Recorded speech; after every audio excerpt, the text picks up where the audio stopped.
Assalamualaikum warahmatullahi wabarakatuh. Perkenalkan, kami dari kelompok 1. Di sini kami akan mempresentasikan tentang gambar ini yang bertemakan tentang kesenjangan sosial. Sebelum itu, perkenalkan, nama saya Muhammad Fahmi Firmansyah, NPM 214, dan rekan-rekan saya. Perkenalkan, nama saya Adalah Saputra dengan NPM 230 420 10 244. Perkenalkan, nama saya Ahmad Garis Akbar dengan NPM 216. Perkenalkan, nama saya Nadia dari NPM 220. Perkenalkan, nama saya Dikian Sintamawi dari NPM 128. Baik, yang pertama akan saya jelaskan dulu tingginya jumlah penduduk di Indonesia dan jarak antar masyarakat atau yang biasa kita sebut dengan kesenjangan sosial. Hal ini disebabkan karena perilaku tidak adil terhadap seseorang di dalam bermasyarakat. Masalah kesenjangan sosial ini bisa terjadi karena beberapa faktor, yaitu bisa karena kedudukan, pendidikan, pendapatan, dan faktor-faktor lain yang harus menjadi perhatian bagi pemerintah karena kalau dibiarkan akan berdampak pada kehancuran negeri ini sendiri. Kesenjangan sosial bisa disebabkan oleh beberapa faktor seperti yang pertama adalah faktor ekonomi. Faktor ekonomi biasanya diantaranya kemiskinan dan pengangguran. Pada dasarnya, faktor kemiskinan sangatlah berpengaruh sekali terhadap kehidupan dan pergaulan anak-anak di sekolah. Anak-anak di sekolah seringkali dikucilkan karena kesenjangan ekonomi keluarganya yang kurang, sehingga mempengaruhi terhadap psikologi perkembangan diri anak tersebut. Mereka terasingkan ketika bergaul dengan sebayanya yang bercukupan dan mempunyai rasa iri ingin memiliki, sehingga dia merasa malu karena adanya kekurangan pada keluarganya. 2. Merupakan faktor budaya. Faktor budaya biasanya berupa perceraian yang sangatlah mempunyai dampak besar bagi kehidupan dan psikologi anak, di mana pada masa-masa anak berkembang dan mereka membutuhkan kasih sayang dari keluarganya yang utuh, sehingga mereka berpikir negatif tentang dirinya sendiri. Mereka selalu mengasingkan dirinya bukan karena tak bisa bermain atau menggaulkan dirinya dengan teman sebayanya, tapi karena malu akan kondisi keluarganya.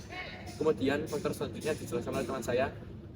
Yang ketiga ada faktor biologis. Pada faktor biologis, seorang anak mempunyai penyakit menular otomatis, anak tersebut akan dijauhi teman-temannya. Misalnya anak tersebut mempunyai batuk yang tak berkesudahan atau penyakit TBC, maka teman-temannya tidak ada yang mau mendekati anak tersebut karena mereka takut akan tertular penyakitnya itu. Setelah itu, di kota besar seringkali dianggap sebagai pusat kemajuan ekonomi dan peluang, tetapi di balik kilaunya terdapat kesenjangan sosial yang signifikan yang mengaruhi berbagai aspek kehidupan. Mari kita eksplorasi lebih jauh tentang kesenjangan sosial yang ada di kota besar. Seperti kesenjangan ekonomi, di kota besar kita sering melihat kesenjangan ekonomi yang mencolok. Ada kelompok masyarakat yang hidup dalam kemewahan, sementara yang lain berjuang untuk memenuhi kebutuhan dasar. Dan setelah itu, penghasilan yang tinggi dan pekerjaan berkualitas lebih mudah ditemukan oleh sebagian, sementara yang lain terjebak dalam pekerjaan dengan upah yang rendah dan pekerjaan yang tidak tetap.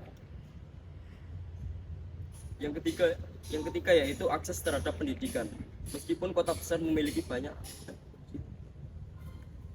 Yang kedua yaitu perumahan yang beragam. Perumahan di kota besar sering mahal dan ini menciptakan perbedaan besar dalam kualitas dan ukuran tempat tinggal. Beberapa individu mampu mengakses hunian yang nyaman, sedangkan yang lain tinggal dalam kondisi perumahan yang buruk dan padat. Yang ketiga yaitu akses terhadap pendidikan. Meskipun kota besar memiliki banyak lembaga pendidikan yang berkualitas, tidak semua anak memiliki kesempatan yang sama. Anak-anak dari latar belakang ekonomi yang lebih rendah mungkin memiliki akses terbatas atau berkualitas rendah terhadap pendidikan yang baik. Yang keempat ada kesenjangan kesehatan. Kesehatan adalah aspek penting lainnya. Di kota besar kita melihat perbedaan dalam akses terhadap perawatan medis berkualitas. Orang-orang dengan tingkat pendapatan lebih rendah mungkin memiliki masalah kesehatan yang lebih serius karena akses yang terbatas terhadap pelayanan kesehatan. Yang kelima adalah kesenjangan sosial dan budaya. Kesenjangan juga ada dalam lingkup sosial dan budaya. Bahwa masyarakat tertentu menghadapi diskriminasi atau secara negatif. Akses tersebut terhadap kesempatan sosial dan budaya seperti seni, olahraga, dan rekreasi dapat sangat berbeda. Yang keenam yaitu isolasi sosial. Beberapa warga kota besar, terutama yang lebih tua atau orang yang tinggal di daerah terpencil kota, mungkin mengalami isolasi sosial. Interaksi sosial yang terbatas dan kurangnya dukungan dapat memperburuk kesenjangan ini. Yang ketujuh yaitu upaya penanggulangan kesenjangan. Yang pertama, pemerintah dan organisasi masyarakat berperan penting dalam mengurangi kesenjangan sosial ini. Yang kedua, program-program seperti bantuan sosial, pelatihan keterampilan, dan perumahan terjangkau adalah upaya untuk mengatasi masalah. Kesenjangan sosial di kota besar adalah masalah kompleks yang memerlukan perhatian serius dan tindakan kolektif untuk menciptakan masyarakat yang lebih inklusif dan adil bagi semua warganya.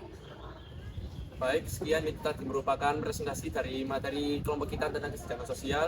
Apabila kekurangan, mohon dimaafkan. Wassalamualaikum warahmatullahi wabarakatuh.